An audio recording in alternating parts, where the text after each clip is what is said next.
The Mississippi had never been angrier than in the spring of 2023, when 3 months of relentless rain turned America's heartland into an inland sea. For 12 weeks, the coffee-colored waters swallowed everything. Farmhouses that had stood for generations, century-old oak trees, even the railroad bridge that connected Millfield County to the rest of civilization. But rivers, like all wild things, eventually exhaust their rage. If you're enjoying this incredible story of hidden secrets, please take a moment to like this video and subscribe for more amazing discoveries that will blow your mind. Dr. Sarah Chen had been waiting for this moment, watching the water levels drop inch by inch from her position at the temporary FEMA station. As the regional hydrologist, she'd seen floods before, but nothing like this. Nothing that rewrote the very geography of a place, carving new channels and exposing secrets the Earth had kept hidden for decades. The sun hung low and golden on that Tuesday evening in late June when the call came through her radio. "Dr. Chen, you need to see this." The voice belonged to Marcus Rivera, a local sheriff's deputy who'd been helping with the survey crews. His usual steady tone carried something else now, a tremor of disbelief that made Sarah's pulse quicken. She found Marcus standing in what used to be the Hendricks farm, though the landscape bore no resemblance to the pastoral fields that had existed just months before. The flood had scraped away topsoil like an enormous eraser, leaving behind raw earth and scattered debris. But it wasn't the destruction that had stopped Marcus in his tracks. It was what the water had revealed.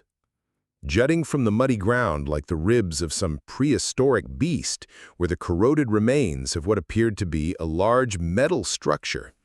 The Mississippi had carved away decades of sediment, exposing twisted steel beams and concrete foundations that had no business being in the middle of a cornfield.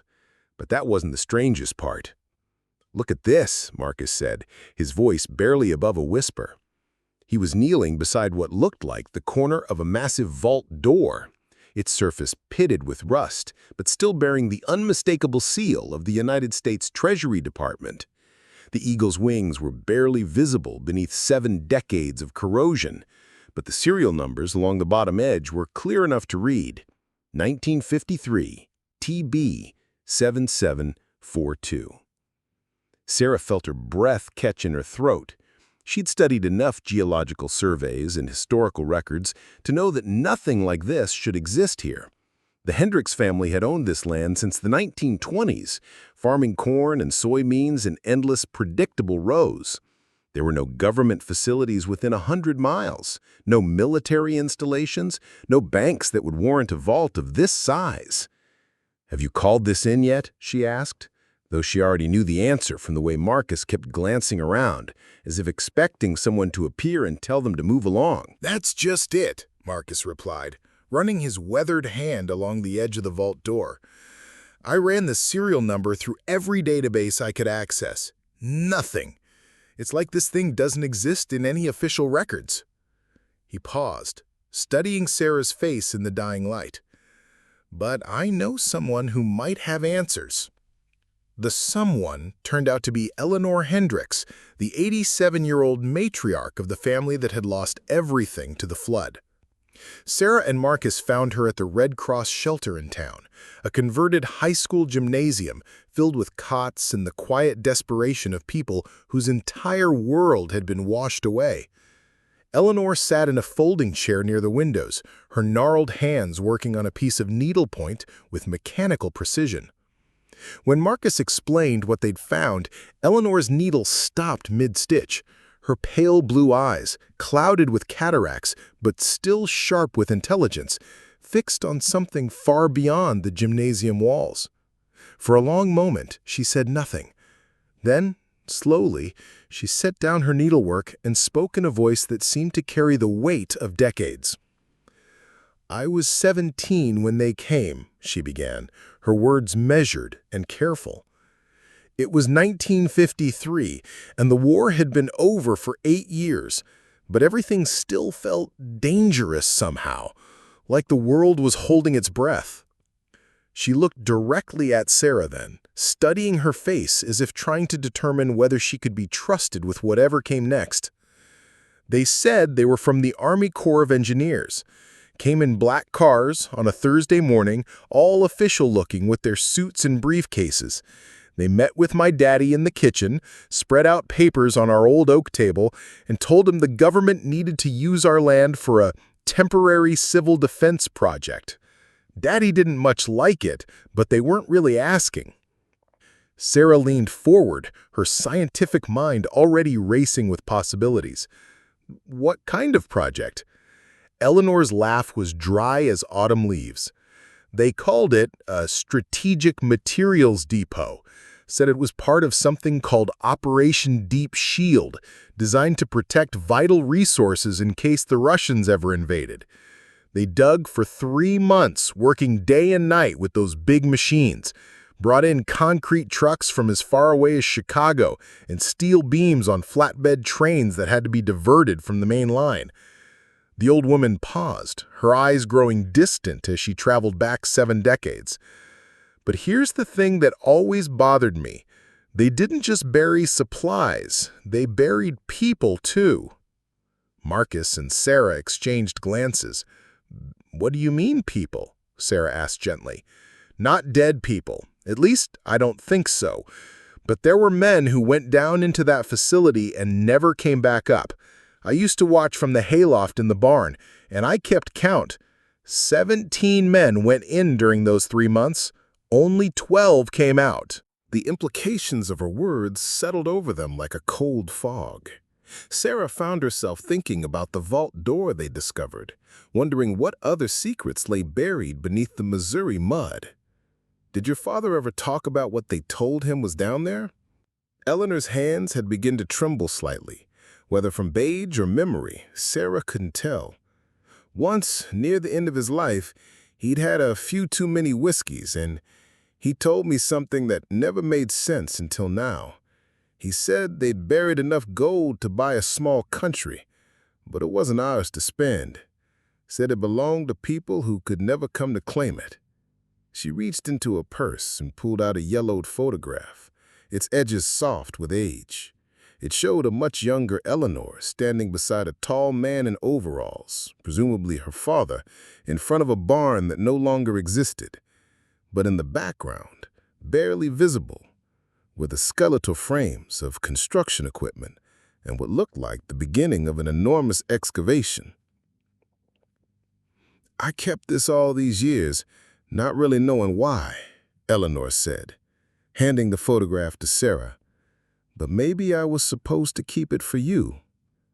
As Sarah studied the image, her trained eye began to pick out details that told a story beyond the obvious. The scale of the construction, visible in the background, suggested something far larger than a simple storage facility. The equipment looked more sophisticated than what would typically be used for a civil defense project. And where, in the corner of the photograph, barely discernible but unmistakably present, was the edge of what appeared to be another vault door.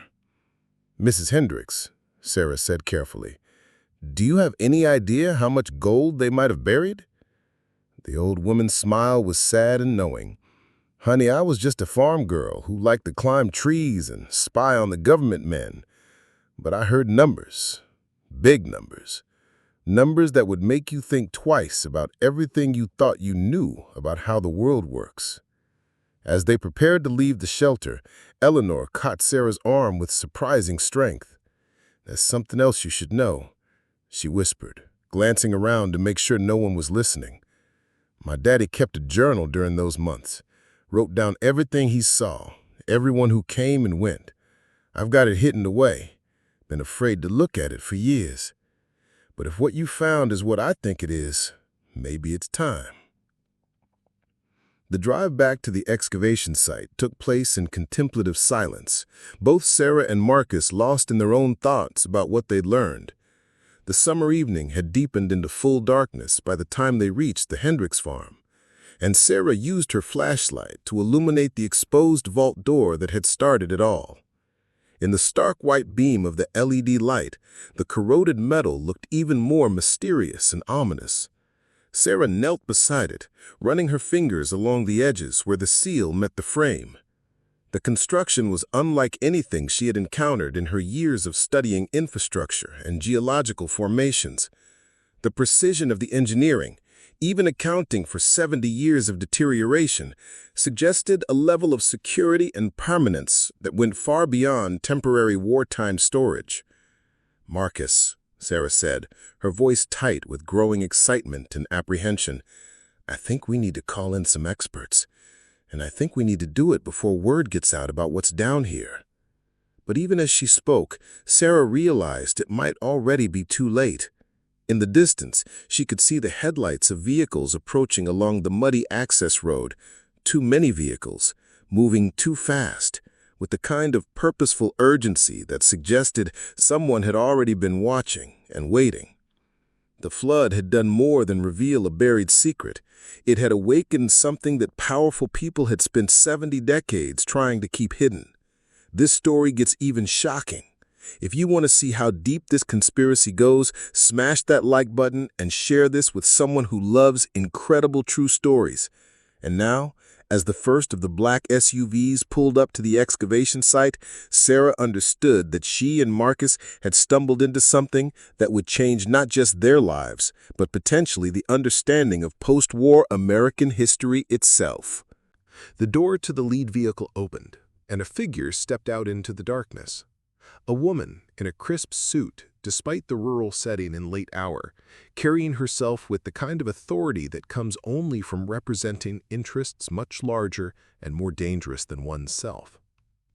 As she walked toward them, her footsteps creating soft sucking sounds in the mud, Sarah felt the weight of Eleanor's photograph in her pocket and wondered if they were about to become part of a story that had been 7 decades in the making. The Mississippi had given up one secret. But as Sarah was about to learn, some secrets have a way of protecting themselves. The sun hung low and golden on that Tuesday evening in late June when the call came through her radio. "Dr. Chen, you need to see this." The voice belonged to Marcus Rivera, a local sheriff's deputy who'd been helping with the survey crews. His usual steady tone carried something else now, a tremor of disbelief that made Sarah's pulse quicken. She found Marcus standing in what used to be the Hendricks farm, though the landscape bore no resemblance to the pastoral fields that had existed just months before. The flood had scraped away topsoil like an enormous eraser, leaving behind raw earth and scattered debris. But that wasn't the destruction that had stopped Marcus in his tracks. It was what the water had revealed. Jutting from the muddy ground like the ribs of some prehistoric beast were the corroded remains of what appeared to be a large metal structure. The Mississippi had carved away decades of sediment, exposing twisted steel beams and concrete foundations that had no business being in the middle of a cornfield. But that wasn't the strangest part. "Look at this," Marcus said, his voice barely above a whisper. He was kneeling beside what looked like the corner of a massive vault door, its surface pitted with rust but still bearing the unmistakable seal of the United States Treasury Department. The eagle's wings were barely visible beneath 7 decades of corrosion, but the serial numbers along the bottom edge were clear enough to read: 1953 TB 7742. Sarah felt her breath catch in her throat. She'd studied enough geological surveys and historical records to know that nothing like this should exist here. The Hendricks family had owned this land since the 1920s, farming corn and soybeans in endless, predictable rows. There were no government facilities within 100 miles, no military installations, no banks that would warrant a vault of this size. "Have you called this in yet?" she asked, though she already knew the answer from the way Marcus kept glancing around, as if expecting someone to appear and tell them to move along. "That's just it," Marcus replied, running his weathered hand along the edge of the vault door. "I ran the serial number through every database I could access. Nothing. It's like this thing doesn't exist in any official records." He paused, studying Sarah's face in the dying light. "But I know someone who might have answers." The someone turned out to be Eleanor Hendricks, the 87-year-old matriarch of the family that had lost everything to the flood.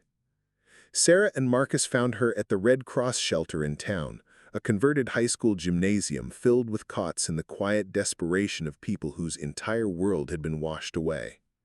Eleanor sat in a folding chair near the windows, her gnarled hands working on a piece of needlepoint with mechanical precision. When Marcus explained what they'd found, Eleanor's needle stopped mid-stitch.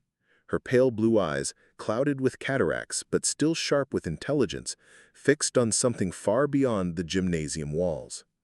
For a long moment she said nothing. Then slowly she set down her needlework and spoke in a voice that seemed to carry the weight of decades. "I was 17 when they came," she began, her words measured and careful. "It was 1953, and the war had been over for 8 years, but everything still felt dangerous somehow, like the world was holding its breath."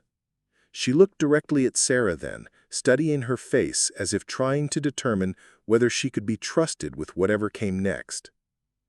"They said they were from the Army Corps of Engineers, came in black cars on a Thursday morning, all official-looking with their suits and briefcases.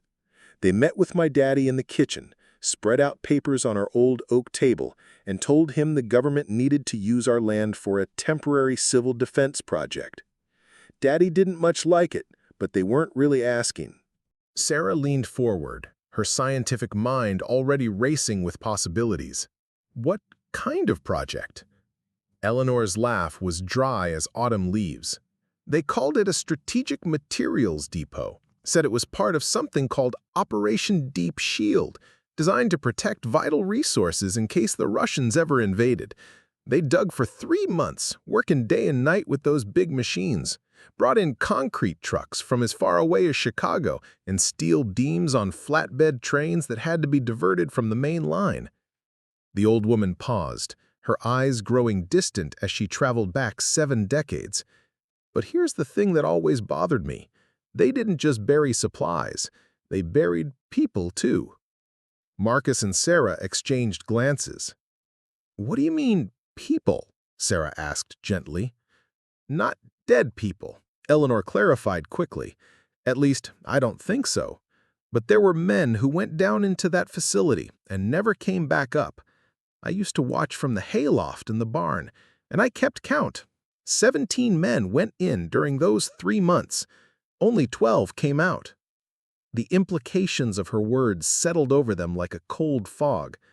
Sarah found herself thinking about the vault door they'd discovered, wondering what other secrets lay buried beneath the Missouri mud. "Did your father ever talk about what they told him was down there?"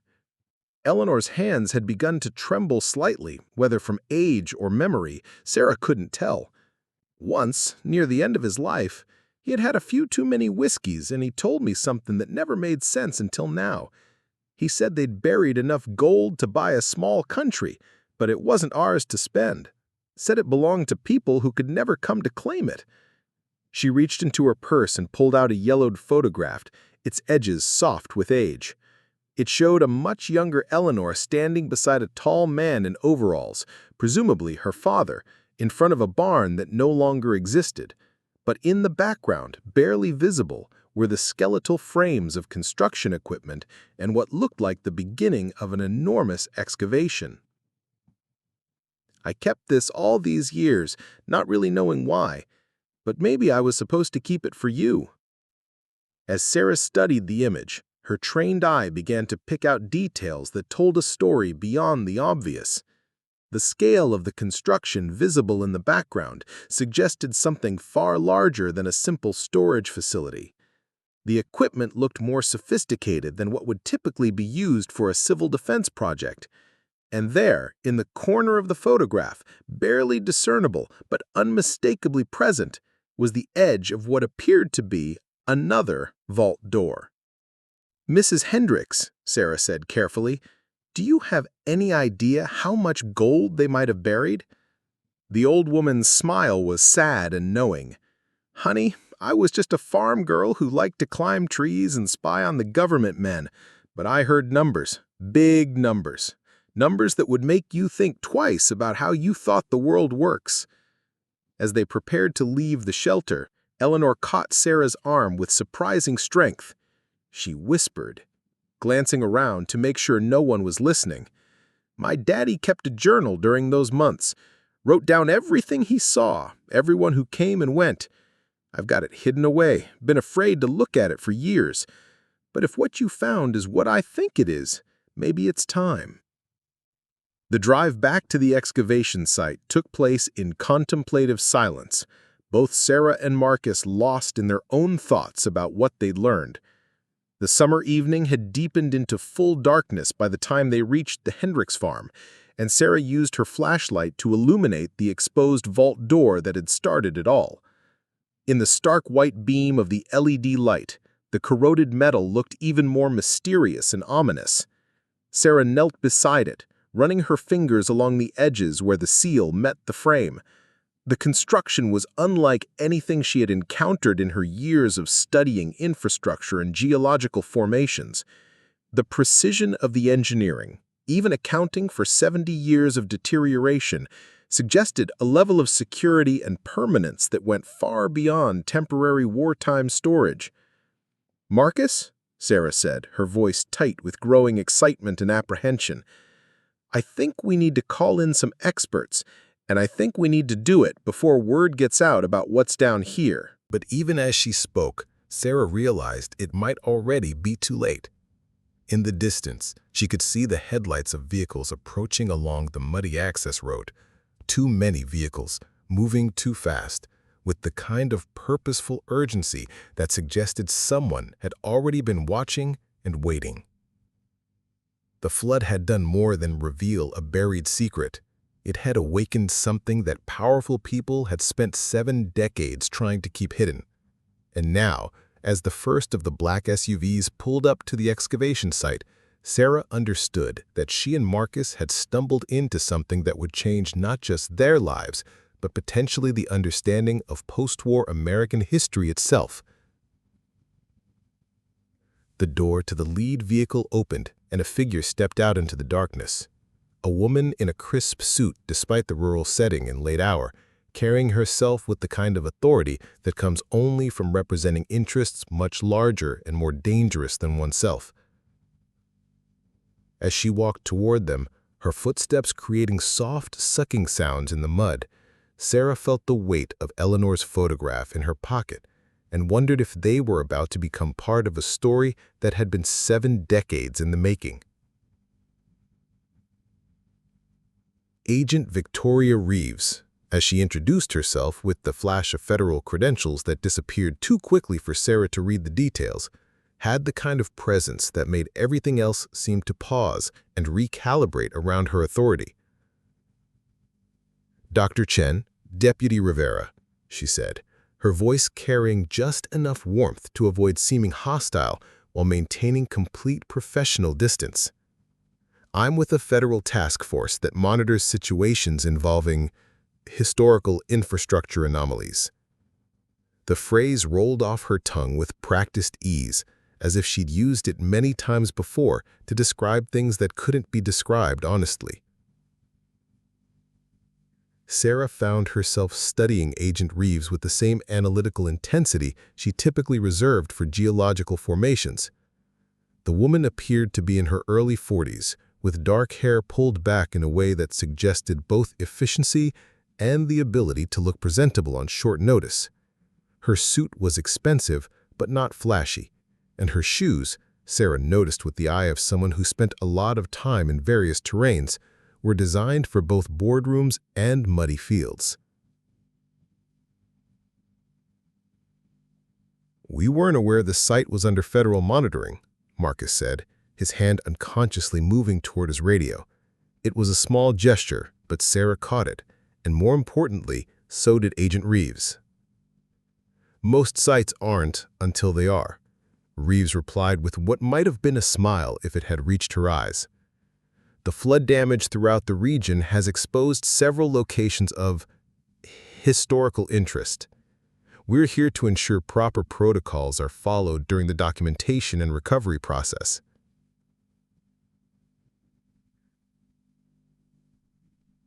There was something in the way she emphasized certain words that made Sarah's skin prickle with unease. Documentation and recovery sounded benign enough, but in the context of a buried government vault and Eleanor Hendricks' stories about missing men, those terms took on more ominous implications. "What kind of protocols?" Sarah asked, surprised by the steadiness of her own voice. She had spent years dealing with bureaucracy in her work with FEMA and various state agencies, but this felt different. This felt personal in a way that made her want to step protectively in front of the vault door behind her. Agent Reeves' attention shifted to Sarah with the focus of a predator that had just identified the most dangerous prey in the group. "Dr. Chen, your background is in hydrology and environmental science, correct? Northwestern University followed by graduate work at Colorado State. Impressive credentials. You've been instrumental in the flood response coordination for this region." The fact that Reeves knew her background so readily should have been reassuring. It suggested competent federal coordination. Instead, it felt like a warning. Sarah realized that while she had been thinking of this discovery as a fascinating mystery, others had been thinking of it as a problem that needed to be managed. The flood had done more than reveal a buried secret. It had awakened something that powerful people had spent 7 decades trying to keep hidden. And now, as the first of the black SUVs pulled up to the excavation site, Sarah understood that she and Marcus had stumbled into something that would change not just their lives, but potentially the understanding of post-war American history itself. "Of course," Reeves replied. "Take all the time you need. Just remember that situations like this can become much more complicated if they're not handled efficiently." She handed business cards to both Sarah and Marcus, the paper expensive and heavy in Sarah's fingers. "My contact information. I'm staying at the Hampton Inn in town for the next few days while my team conducts preliminary assessments." As Agent Reeves walked back toward her SUV, Sarah caught Marcus's eye and saw her own concerns reflected there. They were being maneuvered into a corner with professional skill, offered a choice that wasn't really a choice at all. Cooperate and maintain some illusion of agency, or resist and face the full weight of federal bureaucratic retaliation. "What do you think?" Marcus asked quietly as the convoy of government vehicles disappeared into the darkness. "I think," Sarah said, looking down at the business card in her hand, "that we need to talk to Eleanor Hendricks again. And I think we need to see that journal she mentioned." The drive back to town gave them both time to process what had just happened, but it also gave Sarah time to think about something Agent Reeves had said that kept nagging at her. The woman had mentioned that the flood had exposed several locations of historical interest. Not just this one, several. Which meant that whatever had been buried here in 1953 wasn't an isolated incident. She thought about Operation Deep Shield, the name Eleanor had mentioned. Sarah had never heard of it in any of her studies of post-war American infrastructure development, but that didn't mean much. The 1950s had been full of classified programs, secret facilities, and operations that remained hidden in archives that might never be open to public scrutiny. When they reached the Red Cross shelter, they found Eleanor Hendricks exactly where they'd left her, working on her needlework as if the intervening hours had been minutes. But Sarah noticed that the old woman's hands were steadier now, her pale blue eyes more focused, as if she'd been preparing for their return. "You met them, didn't you? The government people? They showed up faster than I expected, but not faster than I feared they would." Marcus pulled up a folding chair beside Eleanor's cot. "How did you know?" Eleanor's laugh held no humor. "Honey, I've been waiting 70 years for this day. You think I didn't know it would happen eventually? The Mississippi's been trying to tell this story for decades, washing away a little more sediment each spring, each flood season, bringing those secrets closer to the surface. I knew it was just a matter of time." She set down her needlework and looked directly at Sarah. "The question is, what are you going to do about it?" The simple directness of the question cut through all the bureaucratic complexity of the evening, reducing everything to its essential elements. Sarah could cooperate with Agent Reeves, accept the federal partnership, and spend the rest of her career wondering what truths had been buried again, or she could choose to pursue answers, knowing that the choice would likely cost her everything she'd worked to build. "Mrs. Hendricks," Sarah said slowly, "that journal you mentioned, would you be willing to let us see it?" Eleanor studied Sarah's face for a long moment, then nodded. "I've got it hidden at my sister's house on the other side of town. She's been keeping it safe for me while I stay here." She paused, her weathered hands folding together in her lap. "But once you read it, there's no going back. Some knowledge changes you, makes it impossible to live with comfortable lies." Sarah thought about Agent Reeves' offer, about the career security it represented, about the community she'd been working to help recover from the flood. Then she thought about the 17 men who had gone into that underground facility and the 12 who had come out. She thought about gold buried for people who could never claim it, and about the careful way Agent Reeves had avoided answering direct questions. "I need to know," Sarah said simply. Eleanor smiled then, the first genuinely happy expression Sarah had seen from her. "Good, because this story doesn't just belong to my family anymore. It belongs to everyone who's been affected by the lies it was built on." She struggled to her feet, her movements careful but determined. "Come on then, let's go see what my daddy left for us." As they prepared to leave the shelter, Sarah felt the weight of the business card in her pocket alongside Eleanor's photograph. Two different paths forward, two different versions of who she could choose to be. Agent Reeves had offered her safety and bureaucratic protection. Eleanor Hendricks was offering her the truth. The choice, Sarah realized, had already been made the moment she'd knelt beside that vault door and seen the Treasury Department seal. Some secrets were too important to remain buried, regardless of the cost of bringing them to light. The flood had revealed more than hidden metal and concrete. It had revealed a moral choice that had been waiting 70 decades to be made. Behind them, the Red Cross shelter hummed with the quiet sounds of displaced families trying to rebuild their lives after losing everything to forces beyond their control. Ahead of them lay answers that might explain why some losses were accidents of nature, and others were the result of deliberate choices made by people who believed some truths were too dangerous for ordinary citizens to know. As they walked out into the Missouri night, Sarah understood that she was no longer just documenting flood damage. She was about to uncover one of the most carefully guarded secrets in American history. And Agent Victoria Reeves, despite her professional courtesy and bureaucratic threats, was not going to make it easy. Floodwaters recede to reveal $156 million secret buried for 70 years. Eleanor's sister lived in a house that time had forgotten, a Victorian-era structure with gingerbread trim and windows that caught the streetlight like watchful eyes.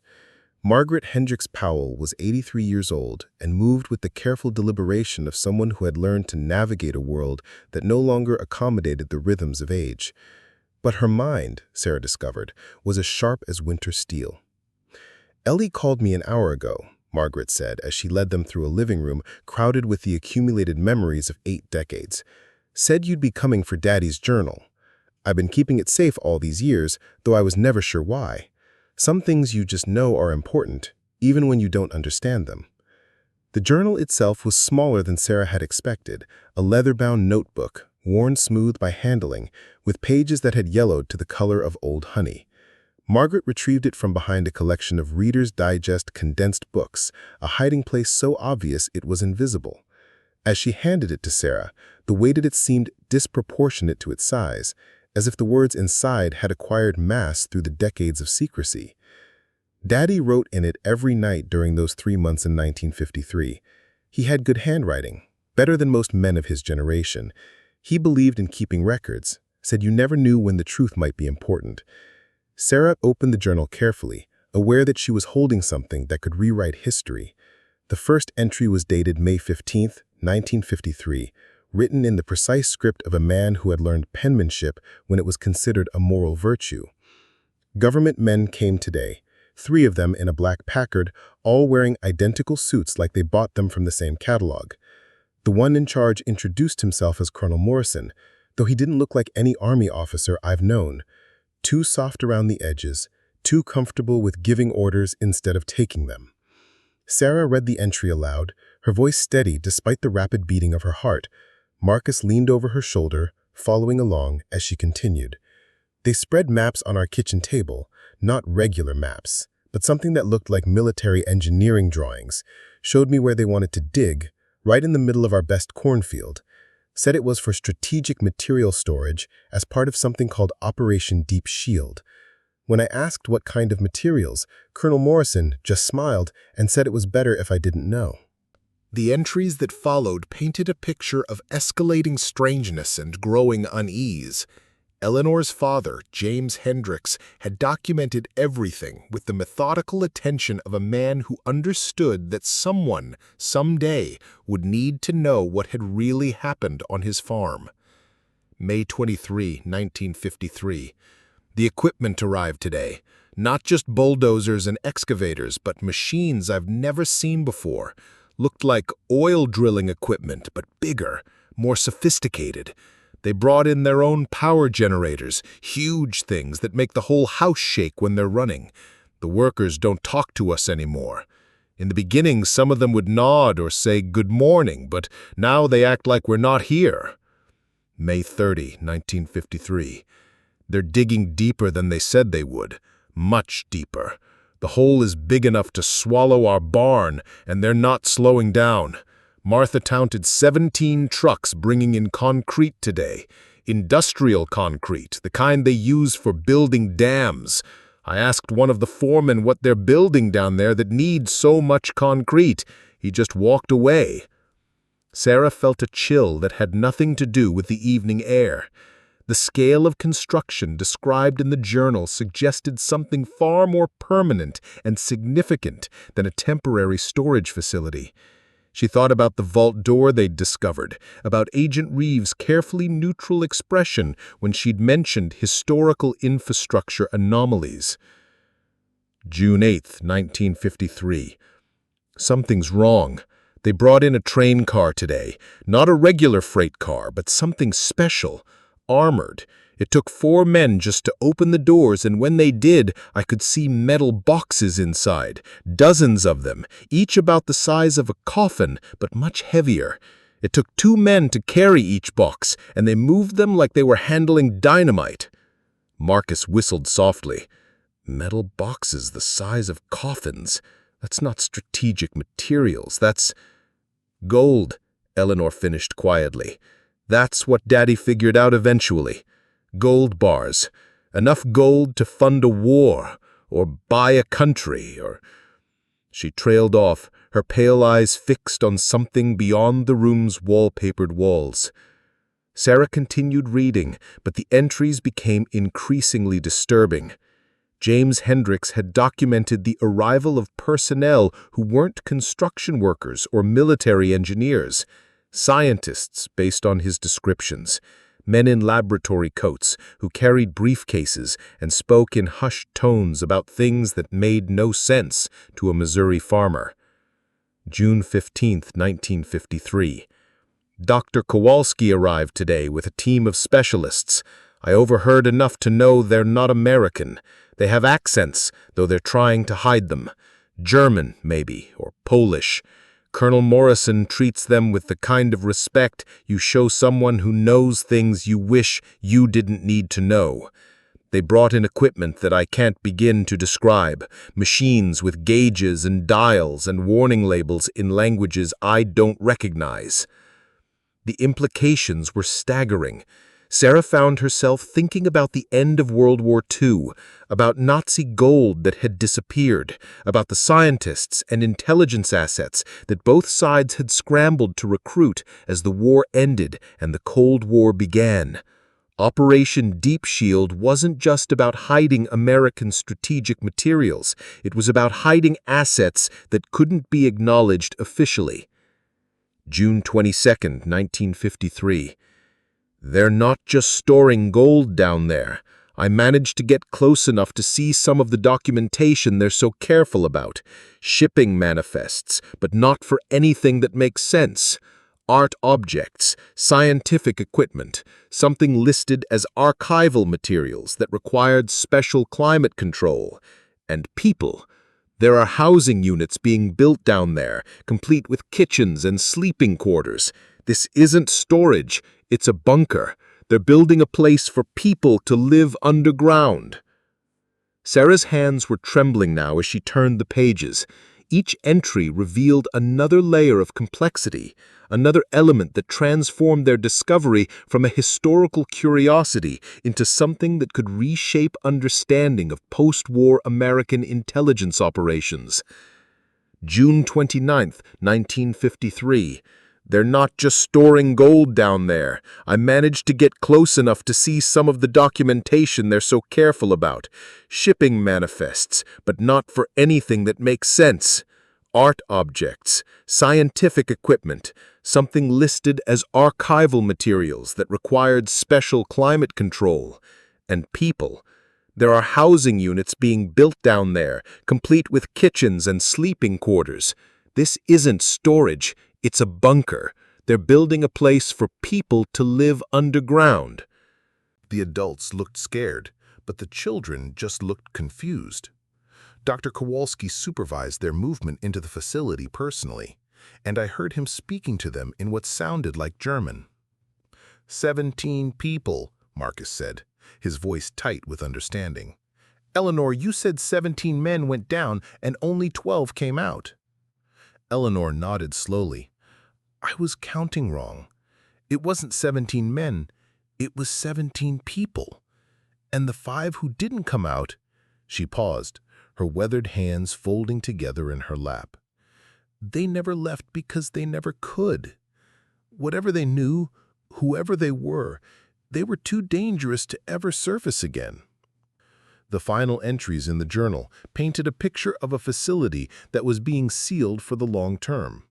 James Hendricks had documented the installation of sophisticated ventilation systems, underground power generation, and what appeared to be a complete self-contained living environment. But he'd also documented something else, a growing sense that he and his family were becoming inconvenient witnesses to something that was never supposed to be witnessed. July 3, 1953. Colonel Morrison came to the house tonight. Just him, no other personnel.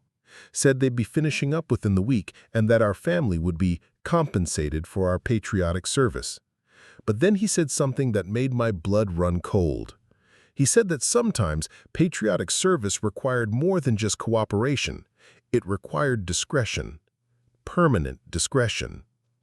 July 7, 1953. They're sealing the facility tomorrow. All the equipment is being moved out, and they're bringing in enough concrete to bury everything under 20 feet of reinforced material. But Dr. Kowalski pulled me aside today and gave me something, an envelope with numbers written on it. Bank account numbers, he said, in Switzerland and the Cayman Islands. Said it was insurance in case anyone ever came looking for what we buried. Sarah looked up from the journal to find Eleanor watching her with an expression of profound sadness.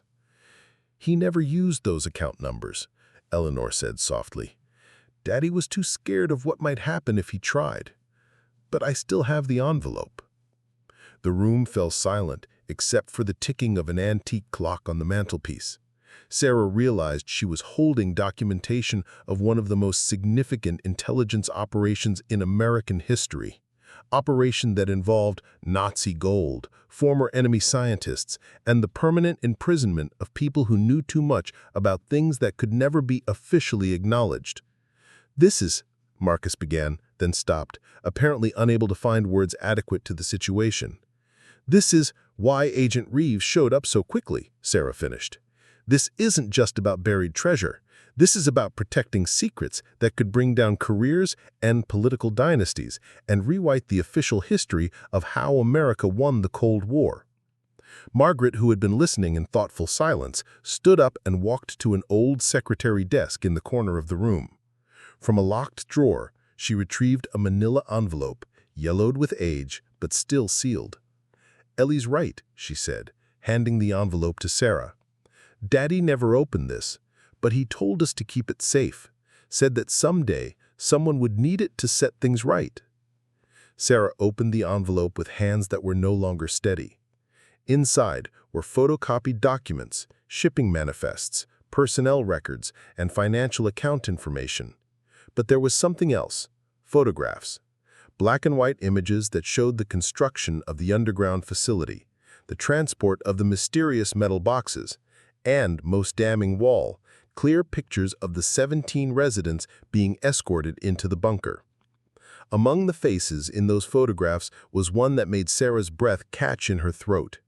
A middle-aged man with distinctive facial features and eyes that seemed to bore through the camera lens with desperate intensity. Attached to his photograph was a typed sheet of paper with information that made the room seem to spin around her. "Dr. Heinrich Müller," she read aloud. "Former Deputy Director of Operations, Nazi Intelligence Service. Captured by American forces in Bavaria, May 1945. Status? Classified." Marcus leaned over to look at the photograph. "That's one of the people who went into the bunker and never came out." Eleanor nodded grimly. "Now you understand why they could never surface again. Dr. Müller and the others weren't just hiding from the Russians, they were hiding from war crimes tribunals, from Allied intelligence services, from anyone who might ask uncomfortable questions about how much the American government was willing to compromise to gain access to Nazi intelligence networks." Sarah felt the full weight of what they'd discovered settling on her shoulders like a lead blanket. Operation Deep Shield wasn't just about hiding gold and strategic materials, it was about hiding the fact that the United States had provided sanctuary to Nazi war criminals in exchange for intelligence advantages in the emerging Cold War. The 17 people who had disappeared into that bunker were living proof of moral compromises that could never be publicly acknowledged.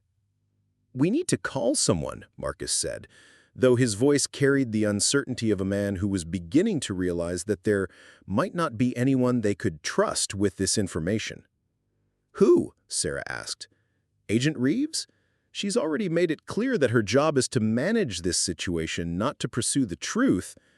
The FBI? They were probably involved in the original operation. Congress? Half of them probably have family members who knew about this and kept quiet." As if summoned by their conversation, Sarah's phone buzzed with an incoming call. The number wasn't familiar, but something about the timing made her stomach clench with apprehension. She answered with a careful, "Hello?" "Dr. Chen." Agent Reeves' voice was crisp and professional, but Sarah could hear something underneath it. Tension, perhaps, or controlled urgency. "I hope you've had time to consider our conversation earlier this evening. I wanted to follow up and see if you had any questions about the partnership arrangement we discussed." Sarah looked around the room at Eleanor, Margaret, and Marcus, all of whom were watching her with expressions of concern and anticipation. The journal lay open on her lap, its pages filled with evidence that could reshape American history. In the other hand, she held photographs that proved the United States had provided sanctuary to Nazi war criminals. "Actually, Agent Reeves, I do have some questions, but I think they might be better discussed in person." There was a pause on the other end of the line, and Sarah could almost hear Agent Reeves recalibrating her approach. "Of course. Would you be available to meet tomorrow morning, say 9 o'clock at the site?" "That would be fine, but I should mention that I've learned some additional information about the facility that I think you'll find interesting." Another pause, longer this time. When Agent Reeves spoke again, her voice carried a different quality, sharper, more focused, like a predator that had just detected the scent of prey. "What kind of additional information, Dr. Chen?" Sarah looked down at the journal, at the photographs, at the documentation of one of the most carefully guarded secrets in American intelligence history. She thought about the career she'd built, the community she'd been working to help. The comfortable life she'd constructed around the assumption that her government told its citizens the truth about important things. The kind, she said finally, that explains why you're really here. The silence that followed stretched long enough for Sarah to wonder if Agent Reeves had ended the call. Then, in a voice that carried no pretense of bureaucratic courtesy, the federal agent spoke words that confirmed every fear that had been building in Sarah's mind since the moment they'd discovered that vault door. "Dr. Chen, I think you may have misunderstood the nature of our partnership arrangement. Some historical matters are classified for reasons of ongoing national security. Pursuing certain lines of inquiry without proper authorization can have serious legal consequences." "Are you threatening me, Agent Reeves?" I'm informing you of the realities of federal law regarding classified materials and national security information. I'll see you tomorrow morning at 9. And Dr. Chen, I'd recommend being very careful about who you share your theories with before we have a chance to discuss them properly. The line went dead, leaving Sarah staring at her phone in the sudden silence of Margaret's living room. She realized that in the space of a few hours, she'd gone from being a helpful federal contractor to being someone who posed a threat to national security. The transformation was as sudden and disorienting as the flood that had started everything. "What did she say?" Marcus asked. "She told me to be careful who I share my theories with," Sarah replied, closing the journal and gathering the photographs. "Which means she knows we're getting close to something she can't afford to have exposed." Eleanor struggled to her feet, moving with sudden urgency despite her age. "Then we need to move fast. If they're willing to threaten you directly, it means they're scared. And scared government people do dangerous things." Margaret was already moving toward a coat closet, retrieving items with the efficiency of someone who had planned for this moment. "There's a motel about an hour north of here," she said, handing Sarah a set of car keys. "It's run by my nephew's family. They won't ask questions, and they don't keep digital records of their guests." Sarah found herself being swept along by the urgency of two elderly women who had clearly thought through scenarios she was only beginning to understand. "Wait," she said. "We can't just run. I have responsibilities here. People depending on me for the flood recovery work." "Honey," Eleanor said, her voice carrying the weight of 7 decades of keeping dangerous secrets. "The flood recovery work will continue with or without you. But this," she gestured toward the journal and photographs, "this is bigger than flood damage. This is about whether the truth means anything in a country that claims to value truth above all else." Marcus was already putting on his jacket. "They're right, Sarah. Agent Reeves made it clear that we're not partners in this. We're potential problems to be managed. And I've seen how the federal government manages problems that threaten classified operations." As they prepared to leave Margaret's house, Sarah felt the weight of the choice she was making. She was walking away from the life she'd built, the career she'd worked years to establish, the comfortable assumption that she lived in a country where pursuing the truth was a civic virtue rather than a criminal act. But as she looked at the journal in her hands, at the faces in those photographs, at the evidence of moral compromises that had shaped 70 years of American foreign policy, Sarah realized that some truths were too important to abandon regardless of the personal cost. The flood had revealed more than a buried vault. It had revealed a test of character that had been waiting 70 years for the right people to discover it. And as they walked out into the Missouri night, carrying evidence that could reshape American history, Sarah understood that she'd already passed the point where retreat was possible. Agent Victoria Reeves and her federal task force had underestimated the power of an old man's careful record-keeping and the determination of people who believed that some secrets were too dangerous to remain buried. Tomorrow morning's meeting would determine whether truth or expediency would triumph in the reckoning that was about to unfold. Behind them, the lights of the small Missouri town glittered in the darkness. unaware that the flood which had devastated their community had also exposed one of the most carefully guarded secrets in American history. Ahead lay a confrontation that would test whether democracy could survive the full revelation of the moral compromises that had been made in its name. The Mississippi had receded, but the flood of truth it had unleashed was just beginning to gather force. The Sunrise Motel lived up to its name, catching the first rays of dawn through windows that hadn't been properly cleaned in decades. Sarah had spent the night in Room 7, a space that smelled of industrial disinfectant and decades of travelers who'd needed somewhere to disappear for a while. She'd barely slept, her mind racing through the implications of what they'd discovered, trying to prepare for a confrontation that could reshape not just her life, but American history itself. Marcus had taken the room next door, and through the thin walls, she could hear him making phone calls. Quiet conversations with people whose names she didn't recognize, but whose responses seemed to provide him with information that grew more troubling with each call. Eleanor and Marguerite had insisted on staying in town, claiming that their age and local roots provided better protection than running ever could. At 7:30, Sarah's phone rang. The caller ID showed a number she didn't recognize, but something about the timing made her answer with careful attention. "Dr. Chen." The voice was unfamiliar, gravelly, with the careful pronunciation of someone for whom English wasn't a first language. "My name is Dr. Pavel Kowalski. I believe you have been reading about my father." Sarah's breath caught. According to the journal, Dr. Kowalski had been one of the key figures in Operation Deep Shield, the scientist who had supervised the residence and given James Hendricks the Swiss bank account information. "Your father?" "Dr. Stefan Kowalski. He died in 1987, but not before he told me things that I have spent my entire life trying to forget." There was a pause, filled with what sounded like decades of carefully controlled pain. "Agent Reeves contacted me last night. She wanted to know if I had been in communication with anyone regarding my father's work in Missouri." Sarah felt her pulse quicken. "And what did you tell her?"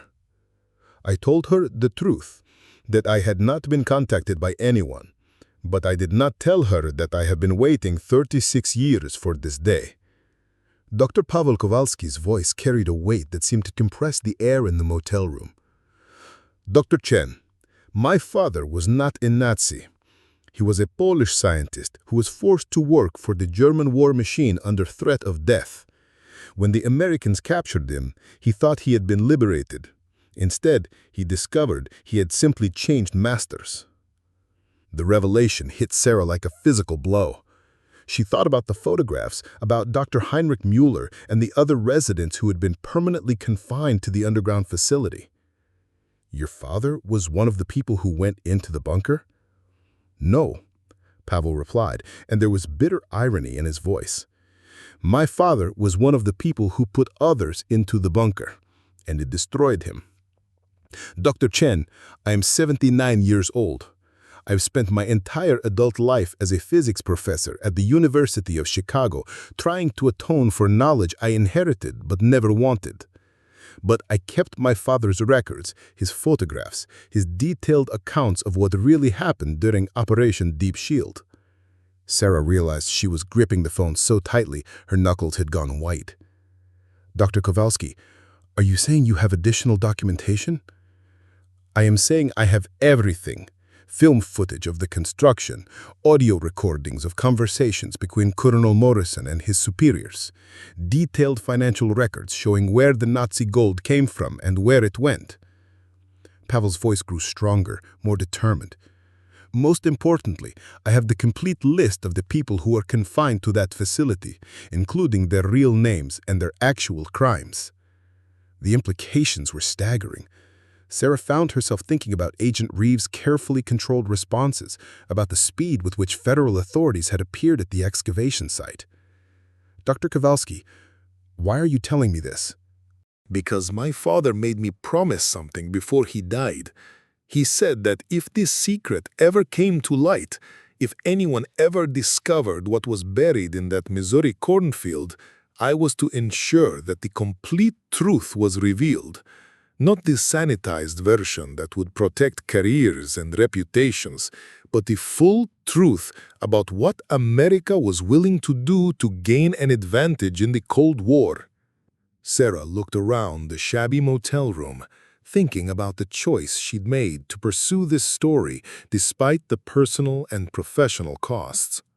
"What do you want from me?" "I want you to meet me," Pavel replied. "Today, there is something buried in that facility that Agent Reeves and her superiors cannot afford to have discovered. Something that would expose not just the original Operation Deep Shield, but ongoing operations that trace their authority back to those moral compromises made in 1953. Before Sarah could respond, she heard a knock at her door.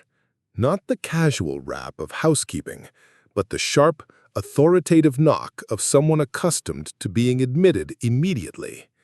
Through the peephole, she could see Agent Reeves standing in the morning sunlight, flanked by two men in suits who carried themselves with the controlled alertness of professional security personnel. "Dr. Kowalski," Sarah whispered into the phone. "I think our conversation may have to wait. Agent Reeves is here." "Dr. Chen," Pavel's voice carried a sudden urgency. "Do not go with them. Do not trust their promises of cooperation or legal protection. My father trusted similar promises, and it led to 40 years of guilt that ultimately killed him." The knocking became more insistent.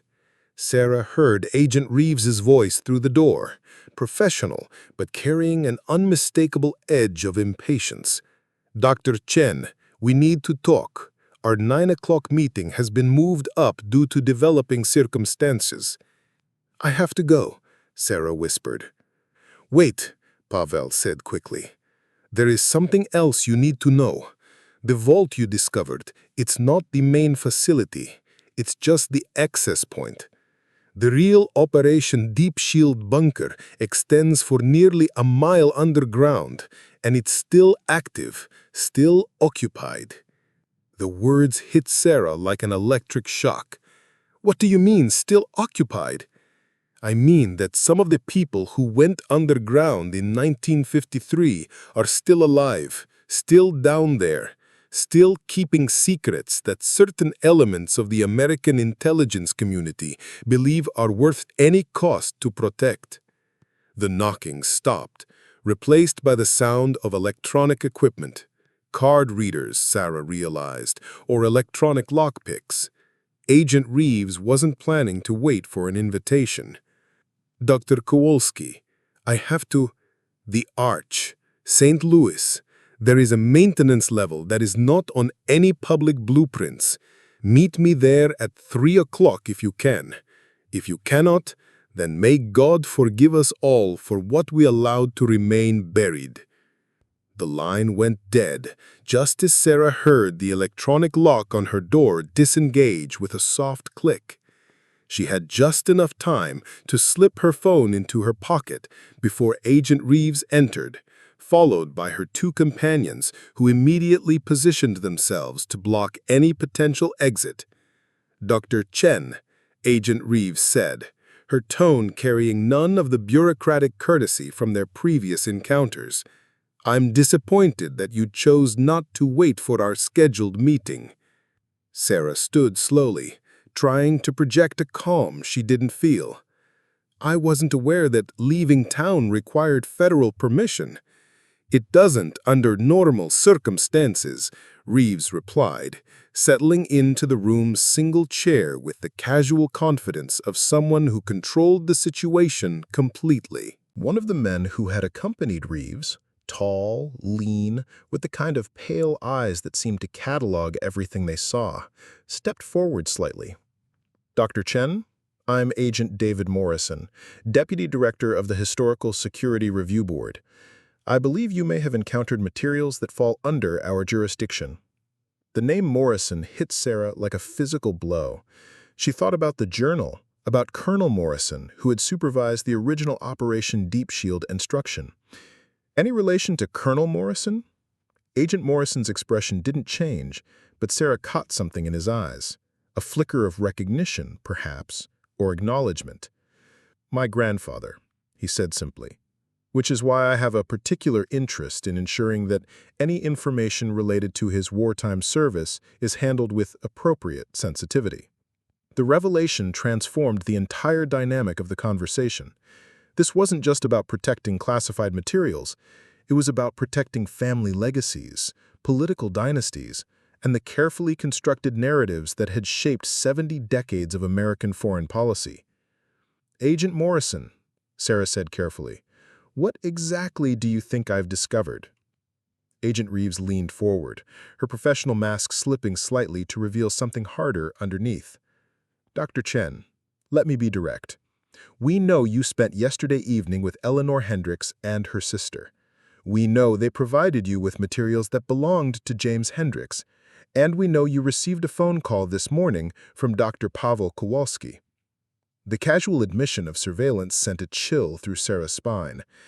They'd been watching, listening, tracking her movements and communications with the efficiency of people who had been preparing for this possibility for decades.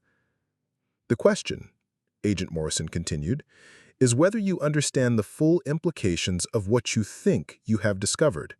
Dr. Chen, the materials you've encountered relate to operations that were classified at the highest levels of government, operations that involved moral compromises that were necessary to protect American interests during the most dangerous period in our nation's history."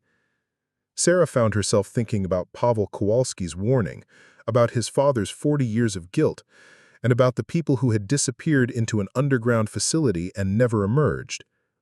"Necessary moral compromises," she repeated. "Is that what you call providing sanctuary to Nazi war criminals?" The silence that followed was so complete that Sarah could hear the air conditioning unit cycling on in the next room. Agent Reeves and Agent Morrison exchanged a look that carried years of shared understanding about how these conversations typically ended. "Dr. Chen," Agent Morrison said finally, "I think you may have misunderstood the nature of the Operation Deep Shield personnel. Yes, some of the individuals involved had been associated with German intelligence services during the war, but they were valuable assets in the fight against Soviet expansion. Their knowledge of Eastern European networks, their understanding of communist infiltration techniques, these were resources that proved invaluable in protecting American interests. And the people who were permanently confined to the underground facility, were they also valuable assets?" Agent Reeves stood up, her movement sharp with controlled frustration. "Dr. Chen, you're asking questions about matters that remain classified for reasons of ongoing national security. Some knowledge is too dangerous for public consumption, regardless of how noble your intentions might be." Sarah found herself thinking about Pavel Kowalski's warning, about his father's 40 years of guilt, and about the people who had disappeared into an underground facility and never emerged. Necessary moral compromises. Is that what you call providing sanctuary to Nazi war criminals? The silence that followed was so complete that Sarah could hear the air conditioning unit cycling on in the next room. Agent Reeves and Agent Morrison exchanged a look that carried years of shared understanding about how these conversations typically ended. "Dr. Chen," Agent Morrison said finally, "I think you may have misunderstood the nature of the Operation Deep Shield personnel. Yes, some of the individuals involved had been associated with German intelligence services during the war, but they were valuable assets in the fight against Soviet expansion.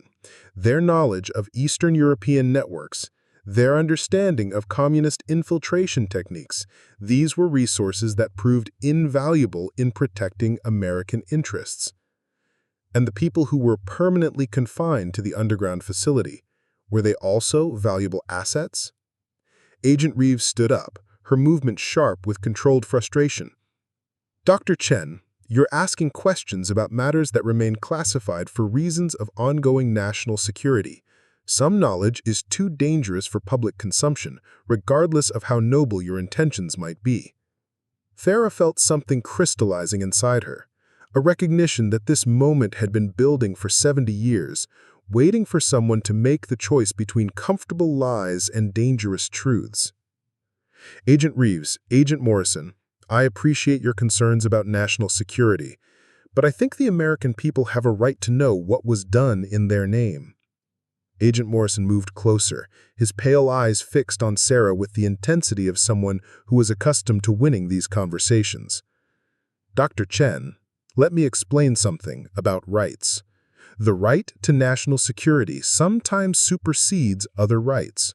The right to protect sources and methods sometimes requires that certain historical facts remain confidential. And the right to prosecute violations of federal law regarding classified materials is one that we exercise when necessary. The threat was delivered with such calm professionalism that it took Sarah a moment to fully process its implications. They weren't just asking for her cooperation, they were informing her that refusal would result in federal prosecution, career destruction, and potentially decades in prison. "What exactly are you asking me to do?" Sarah said. Agent Reeves reached into her briefcase and withdrew a document that looked official and final.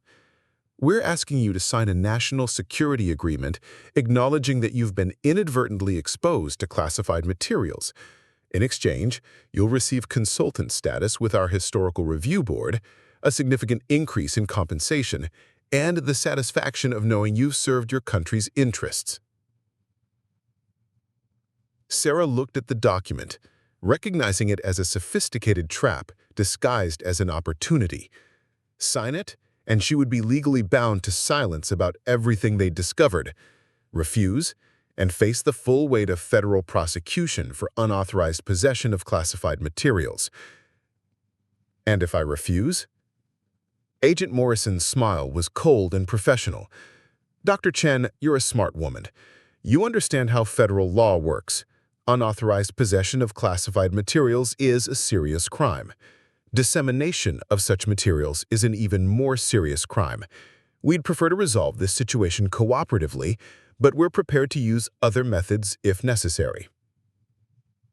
As Sarah stared at the document, she found herself thinking about the faces in those photographs, about the people who had disappeared into an underground facility because they knew things that powerful people couldn't afford to have revealed. She thought about Dr. Pavel Kowalski, waiting at the St. Louis Arch with evidence that could expose 70 years of carefully guarded secrets. "I need time to consider this," she said finally. Agent Reeves checked her watch with the efficiency of someone operating on a tight schedule. "You have until noon, Dr. Chen. After that, the offer expires and other procedures take effect." As the federal agents prepared to leave, Agent Morrison paused at the door. "Dr. Chen, I want you to understand something. My grandfather was a patriot who made difficult decisions during a difficult time. The people he worked with, the operations he supervised, they were all designed to protect American lives and American interests. History is complex, and sometimes the choices that seem morally questionable in retrospect were the only choices that made sense at the time." After they left, Sarah sat in the silence of the motel room, staring at the document that represented a choice between safety and truth.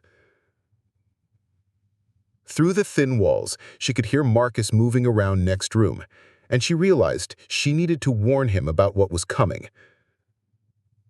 She knocked on his door, finding him fully dressed and packing a small overnight bag. "We need to talk," she said. "I know," Marcus replied grimly. "I just got off the phone with my cousin who works for the state police. There's been federal activity all morning, surveillance teams, communication intercepts, the kind of coordination that happens when someone important wants a situation contained."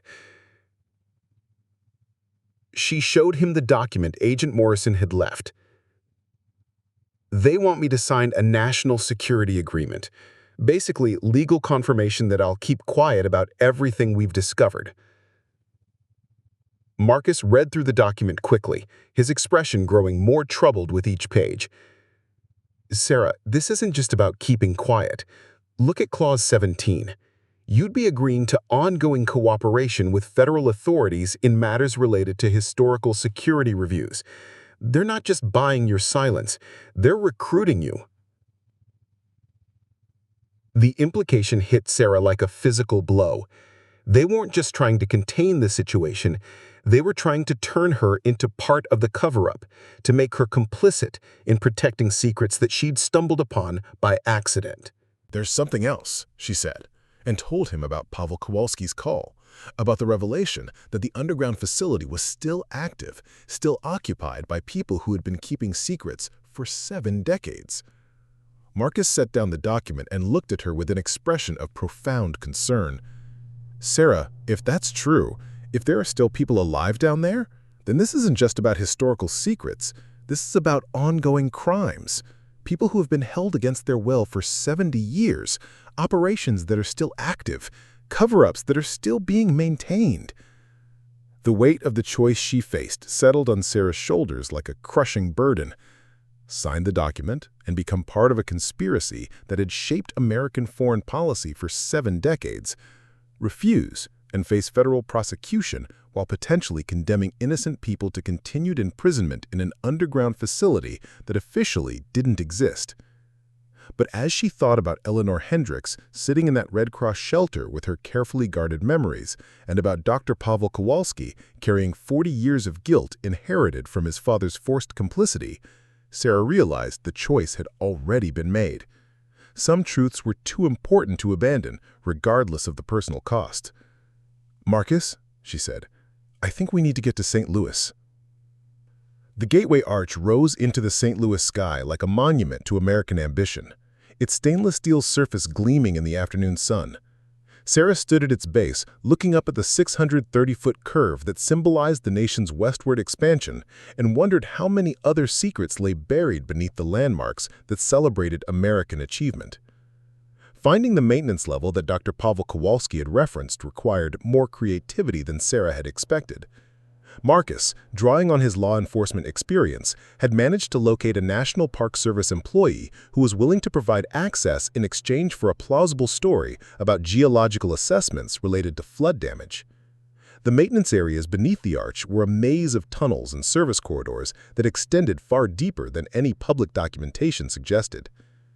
Dr. Pavel Kowalski was waiting for them in a storage room filled with electrical equipment and ventilation controls, a space that hummed with the mechanical heartbeat of the monument above. He was a tall, spare man with white hair and intelligent eyes that carried the weight of inherited secrets. When he saw Sarah and Marcus, he stood with the careful movements of someone whose age had taught him to respect the limitations of the human body. "Dr. Chen," he said, extending a hand that was still steady despite his 79 years. "Thank you for coming. I was not certain you would be able to escape Agent Reeves' supervision." Sarah shook his hand, noting the strength in his grip and the way his eyes assessed her with the intensity of someone who had learned to make crucial judgments about character. "Dr. Kowalski, we may not have much time. Agent Morrison gave me until noon to sign their national security agreement, and I think they're tracking our movements." Pavel nodded grimly. "Agent Morrison. I have been expecting him to surface eventually. His grandfather was a complicated man, not evil, I think, but willing to make moral compromises that destroyed the lives of people who trusted him." He gestured toward a metal briefcase that sat on one of the storage tables.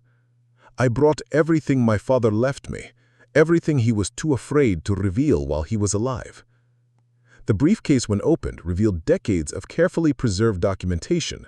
Film reels, audio tapes, photographs, and handwritten journals filled every available space. But it was the item that Pavel lifted out first that made Sarah's breath catch in her throat. A detailed architectural blueprint of the underground facility, complete with structural specifications and what appeared to be current occupancy information. "My father continued to receive updates about Operation Deep Shield until his death," Pavel explained, spreading the blueprint across the table. "The facility was never discommissioned. Instead, it was incorporated into other programs, other operations that required the same level of secrecy and isolation." Marcus leaned over the blueprint, his law enforcement training evident in the way he studied the technical details. "These sections here," he said, pointing to areas marked with current date, "They show recent modifications, power upgrades, communication systems, medical facilities. This isn't a storage facility. It's a functioning installation. Pavel's expression grew darker. Mr. Rivera, what you're looking at is documentation of one of the longest-running human rights violations in American history. The people who were confined to that facility in 1953 were never released. Instead, they became permanent subjects in intelligence operations that have continued for 7 decades. The implications hit Sarah like a physical force. She thought about Agent Reeves' carefully worded responses, about the speed with which federal authorities had appeared at the excavation site, about the sophisticated surveillance that had tracked their every movement. Dr. Kowalski, are you saying that people are still being held prisoner down there? I am saying that the 5 individuals who never emerged from the facility in 1953 are still alive, still confined, and still being used for purposes that the American intelligence community considers essential to national security. Pavel's voice carried the weight of decades of carried guilt. My father spent 40 years receiving reports about their condition, about the intelligence they continued to provide, about the operations that traced their authorization back to the original moral compromises of Operation Deep Shield.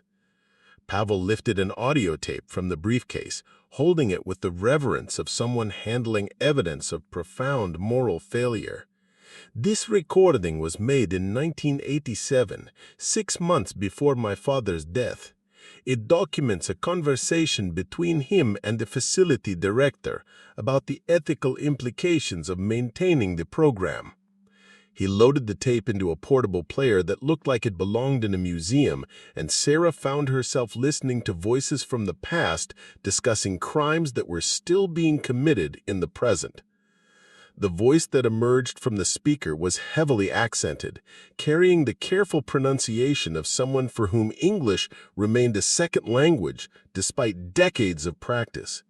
Sarah recognized it immediately as the voice of an older man speaking with the weight of accumulated guilt. Director Walsh, I am calling to request once again that you consider terminating the Deep Shield Human Asset Program. These subjects have provided intelligence value for 30-40 years. Surely this is sufficient. A second voice, American, crisp with authority, responded with bureaucratic efficiency. Dr. Kowalski, we've discussed this before. The subjects possess irreplaceable knowledge about Eastern European networks, Soviet operational methods, and intelligence assets that remain active. Their continued cooperation is essential to ongoing operations. Their continued imprisonment, you mean? Dr. Kowalski's voice carried a bitterness that 7 decades had not diminished. Dr. Walsh, these people were promised sanctuary in exchange for cooperation. They were not told they would spend the remainder of their lives in underground confinement. Dr. Kowalski, the subjects are well cared for. They have comfortable living quarters, medical attention, recreational facilities, and the satisfaction of knowing they continue to serve American interests. Many Americans would consider their situation enviable. The casual dismissal of human freedom in service of intelligence gathering made Sarah feel physically ill. She looked at Marcus, seeing her own horror reflected in his expression, and realized they were listening to documentation of crimes that were still being portrayed in the present. The tape continued for another 20 minutes, revealing details about the facility's operations that transformed Sarah's understanding of what they'd discovered. The underground installation wasn't just a relic of Cold War paranoia. It was an active intelligence asset that had been continuously expanded and modernized over 7 decades. My father made this recording without the authorization, Pavel explained as the tape ended. He wanted documentation of his attempts to end the program through official channels. When those attempts failed, he began planning to expose the entire operation. Marcus looked up from the blueprint he'd been studying. What stopped him? Pavel's smile was bitter. Agent Morrison's grandfather. Colonel Morrison visited my father in 1987 and explained that exposure of Operation Deep Shield would result not just in his prosecution, but in the elimination of everyone who had knowledge of the program, including the subjects who were confined to the facility. The casual mention of elimination sent a chill through the storage room. Sarah realized they were dealing with people who had spent 7 decades protecting secrets through methods that included the permanent silencing of inconvenient witnesses. "Dr. Kowalski," Sarah said carefully, "why are you risking exposure now? Why not continue keeping your father's secrets?" Pavel looked at her with eyes that had seen too much compromise and carried too much guilt. "Dr. Chen, I am 79 years old. I have spent my entire adult life trying to atone for knowledge I inherited but never wanted. But last week, I received something that changed everything." He reached into the briefcase and withdrew a manila envelope that looked recent, its edges still sharp with newness. "A letter," he said simply, "from someone who is still confined to the facility." Sarah felt her heart rate accelerate as Pavel opened the envelope and withdrew several pages of handwritten text. The writing was shaky, clearly produced by someone of advanced age, but the content was unmistakably urgent. "Dr. Heinrich Müller," Pavel said, handing Sarah the letter. "The Nazi intelligence officer whose photograph you saw in James Hendricks' documentation. He is 93 years old, and he is still alive in that underground facility." The letter itself was a masterpiece of careful communication, written by someone who understood that every word would be scrutinized by people with the power to end his life. But between the carefully neutral language, Sarah could read desperation, loneliness, and a plea for recognition that he was still human despite 7 decades of imprisonment. "To whomever may be concerned with historical accuracy," the letter began, "I am writing to provide testimony regarding my experiences as a participant in United States intelligence operations from 1953 to the present. I wish to establish for the record that my cooperation with American authorities was voluntary and that I have continued to provide valuable intelligence regarding Eastern European operations throughout my confinement. However, I also wish to establish that my original agreement with Colonel Morrison included provisions for eventual relocation to standard civilian housing upon the conclusion of active intelligence gathering. This conclusion, I believe, occurred approximately 20 years ago, though I continue to be maintained in the facility designated as Deep Shield 7. I am now 93 years old. My health is declining, and I have been informed by facility medical personnel that I may not have much longer to live. Before my death, I would like the opportunity to provide complete testimony regarding my knowledge of intelligence operations from 1939 to the present, including operations that I believe continue to be active under Deep Shield authorization." The letter continued for 3 pages, providing enough detail about current facility operations to confirm that the underground installation was not just still active, but had been expanded to include people who had been imprisoned for reasons having nothing to do with the original Operation Deep Shield. "How did you receive this?" Marcus asked. Pavel's expression grew grim. "Dr. Müller has been sending letters for years, but they are normally intercepted and never reach their intended recipients. This one was smuggled out by a facility employee who is also 93 years old, someone who began working there in 1953 and who has decided he cannot die with this knowledge unrevealed." Sarah felt the weight of moral choice settling on her shoulders with crushing force. She held in her hands evidence of ongoing crimes that had been perpetrated for 7 decades in the name of national security. She possessed documentation that could expose one of the most carefully guarded secrets in American history. And she had a choice between safety and truth that would define not just her life, but potentially the lives of people who had been forgotten by a world that believed them long dead. "What do you want me to do with this information?" she asked. Pavel studied her face with the intensity of someone making a final judgment about character. "Dr. Chen, I want you to do what my father should have done 40 years ago. I want you to tell the world that the United States government has been holding people prisoner in underground facilities since 1953. I want you to expose operations that have violated every principle of human rights that America claims to represent. And I want you to do it in a way that cannot be suppressed, denied, or covered up." Sarah looked around the storage room, thinking about Agent Reeves' threats, about Agent Morrison's carefully delivered warnings, about the federal surveillance that had tracked their every movement. "Dr. Kowalski, they'll destroy us. They'll use the full weight of the federal government to discredit us, prosecute us, and ensure that this information never sees the light of day." "Perhaps.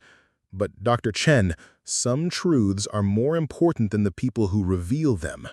My father lived 40 years with the guilt of keeping this secret. I have lived 50 years with the same guilt. How many more generations should carry this burden?" As if summoned by their conversation, Sarah's phone buzzed with an incoming text message. The number was one she recognized: Agent Reeves. "Dr. Chen, your deadline has passed. Federal marshals are en route to your location. Surrender yourself and the materials you've obtained, and we can still resolve this cooperatively." Sarah showed the message to Marcus and Pavel, watching as both men absorbed the implications of what was coming. They had minutes, perhaps less, before federal agents would arrive with the authority to arrest them, confiscate the evidence, and ensure that the truth remained buried for another generation. "There's one more thing," Pavel said, reaching into the briefcase and withdrawing what appeared to be a small electronic device.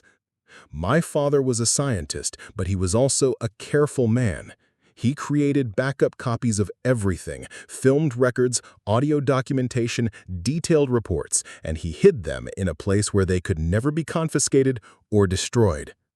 The device in his hand looked like a modified GPS unit, but Sarah could see that it had been extensively customized with additional electronics and what appeared to be satellite communication capability. "Dr. Chen, with your permission, I would like to transmit everything we've discussed today to every major news organization in the United States and Europe simultaneously. The technology exists to ensure that this information reaches journalists who have the resources and the courage to investigate thoroughly."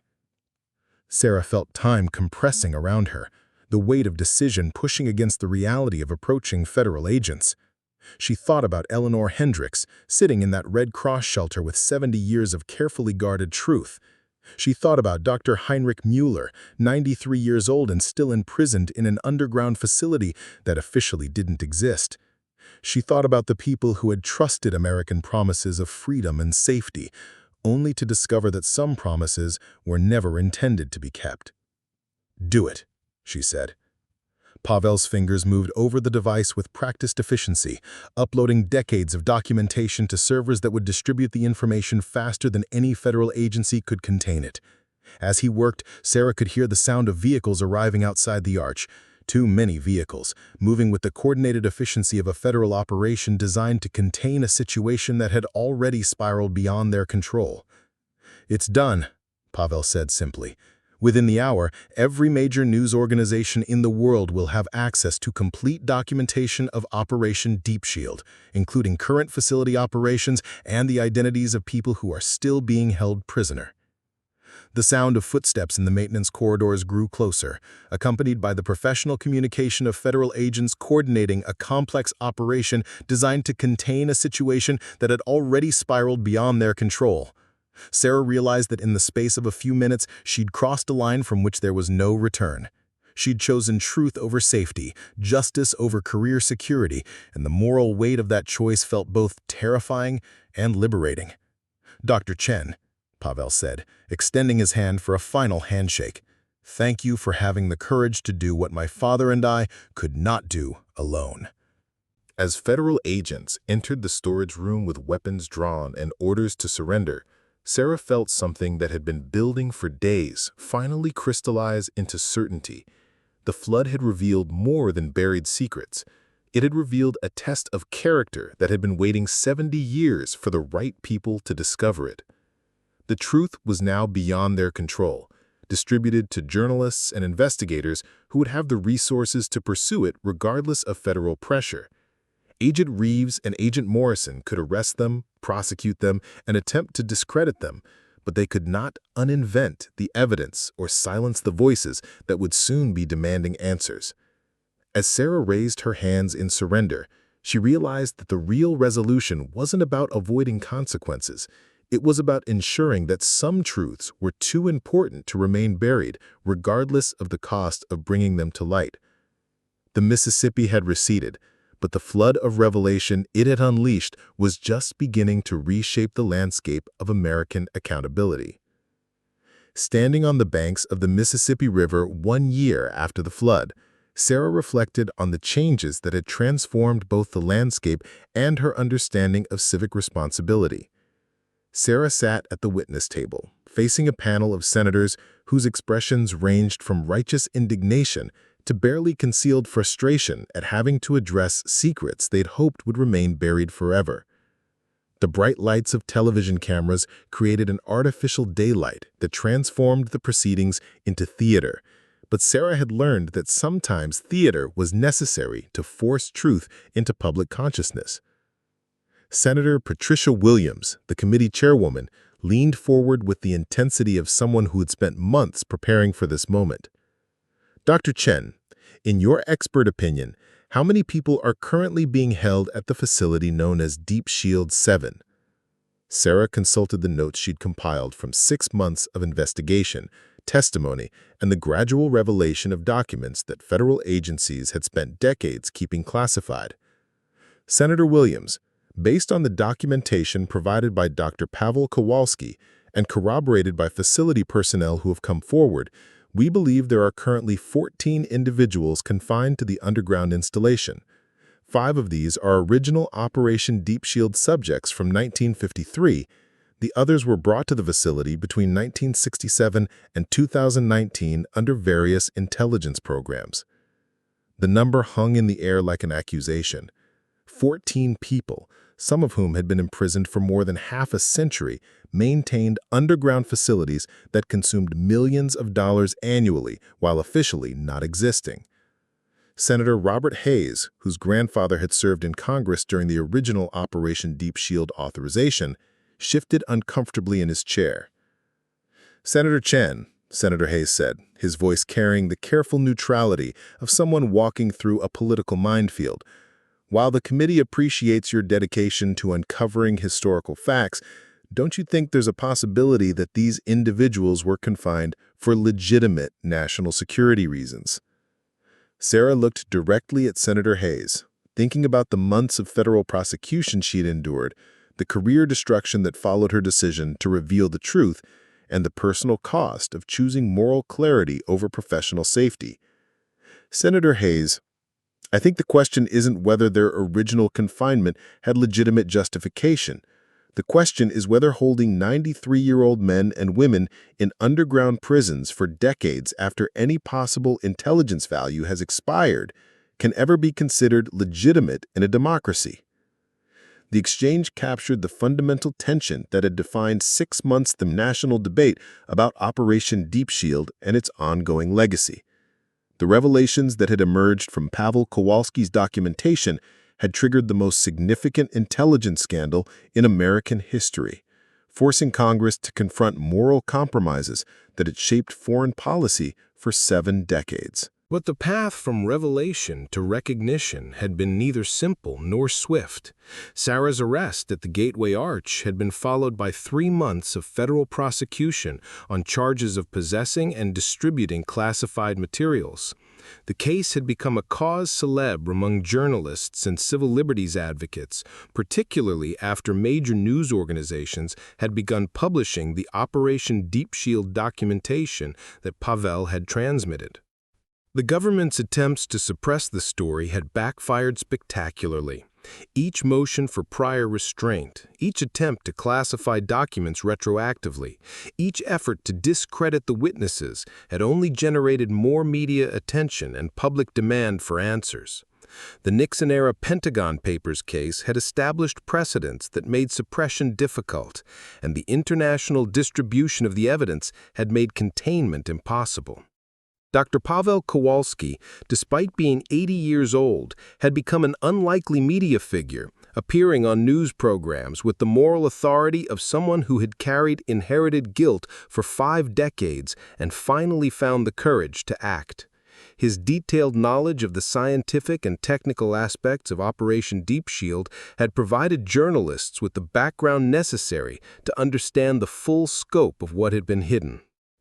Eleanor Hendricks, now 88 years old, had emerged as the most compelling witness to the original 1953 operations. Her testimony before Congress, delivered with the sharp memory and moral clarity of someone who had spent 70 years waiting for the truth to surface, had provided the human dimension that transformed abstract intelligence operations into personal stories of betrayal and institutional failure. Mrs. Hendricks, Senator Williams had asked during Eleanor's testimony, in your opinion, did your family understand the full implications of what the government was constructing on your land? Eleanor's response had become one of the defining moments of the hearings. Senator Williams, my daddy was a simple farmer who believed that when the government told him something was necessary for national security, it was his patriotic duty to cooperate. He never imagined that national security would become an excuse for holding people prisoner for the rest of their lives. He thought he was helping to protect America, not enabling 70 years of human rights violations. The hearings had also revealed the institutional mechanisms that had allowed Operation Deep Shield to continue operating long after its original justification had disappeared. A series of intelligence officials had testified about the gradual expansion of the program, the bureaucratic momentum that had maintained operations across multiple administrations, and the classification systems that had prevented oversight by people with the moral authority to end it. Agent Victoria Reeves had been one of the most reluctant witnesses, appearing under congressional subpoena with the controlled hostility of someone who believed the hearings themselves represented a threat to national security. Her testimony had provided insight into the mindset of intelligence professionals who had spent their careers protecting secrets without questioning whether those secrets deserved protection. Agent Reeves, Senator Williams had asked, when you first encountered Dr. Chen at the excavation site, did you have knowledge of the current operational status of the Deep Shield facility? Senator, I was aware that the site contained materials related to historical intelligence operations. My instructions was to ensure that any exposure of such materials was handled through appropriate classification and review procedures. But did you know that people were still being held prisoner at the facility? Agent Reeves had paused for nearly 30 seconds before answering, her silence more revealing than her words. Senator, I was aware that the facility maintained operational capabilities related to ongoing intelligence requirements. The euphemistic language had become a central theme of the hearings. Decades of bureaucratic abstraction had transformed kidnapping into asset acquisition, imprisonment into protective custody, and human rights violations into ongoing intelligence requirements. The euphemistic camouflage had made it possible for career professionals to participate in morally indefensible operations without acknowledging what they were actually doing. Agent David Morrison had provided some of the most damning testimony about the institutional culture that had enabled Operation Deep Shield's continuation. As the grandson of the original Colonel Morrison, he had inherited both authority over the program and psychological investment in protecting his family's legacy. Mr. Morrison, Senator Hayes had asked, do you believe your grandfather understood the long-term implications of the decisions he made in 1953? Morrison's response had revealed the complex psychology of inherited moral debt. Senator, my grandfather was serving his country during the most dangerous period in American history. The decisions he made were based on intelligence assessments that indicated the Soviet Union posed an existential threat to American democracy. In that context, providing sanctuary to former enemy personnel in exchange for intelligence advantages seemed like a reasonable strategic choice. But what about the decision to make that sanctuary permanent, to confine people for decades beyond any reasonable intelligence requirements? Morrison's response had revealed the complex psychology of inherited moral debt. Senator, my grandfather was serving his country during the most dangerous period in American history. The decisions he made were based on intelligence assessments that indicated the Soviet Union posed an existential threat to American democracy. In that context, providing sanctuary to former enemy personnel in exchange for intelligence advantages seemed like a reasonable strategic choice. But what about the decision to make that sanctuary permanent, to confine people for decades beyond any reasonable intelligence requirements? Morrison's answer had been both honest and chilling. Senator, I think my grandfather and the officials who succeeded him convinced themselves that the intelligence value justified whatever moral costs were involved. And once you make that kind of moral compromise, it becomes psychologically necessary to continue justifying it, because acknowledging that you were wrong would mean accepting responsibility for decades of unjustifiable harm. The psychological dynamics Morrison described had become central to understanding how Operation Deep Shield had persisted across multiple administrations and political parties.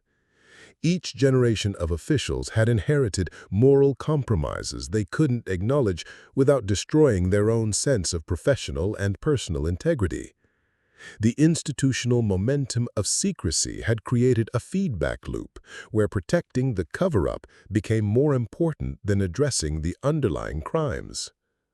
But the most powerful testimony had come from an unexpected source.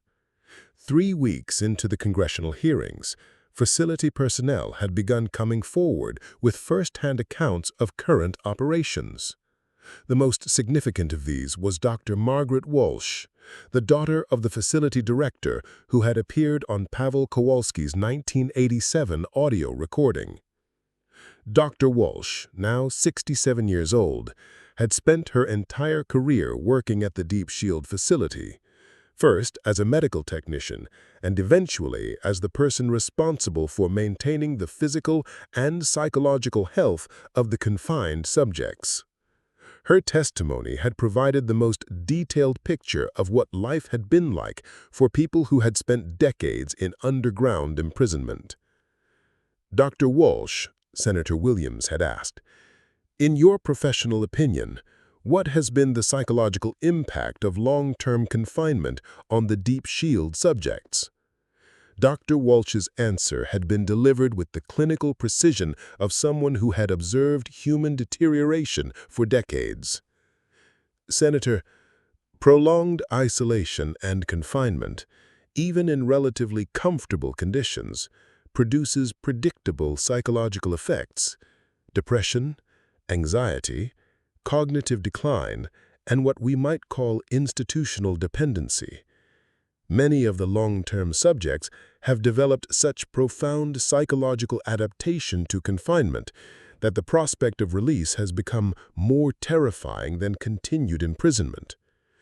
Are you saying that some of the subjects no longer want to be released?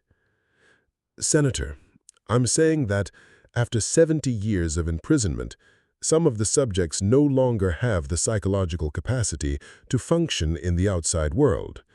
The very thing that was supposed to be a temporary sanctuary became a form of psychological destruction that made temporary into permanent.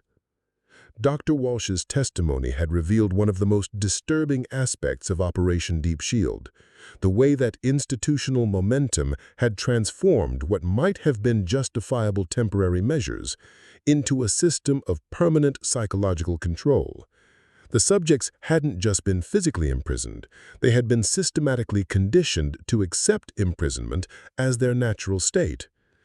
The congressional hearings had also forced examination of the financial aspects of Operation Deep Shield. Treasury Department analysts had testified about the complex web of classified budgets, intelligence appropriations, and unacknowledged special access programs that had funded 70 years of underground operations.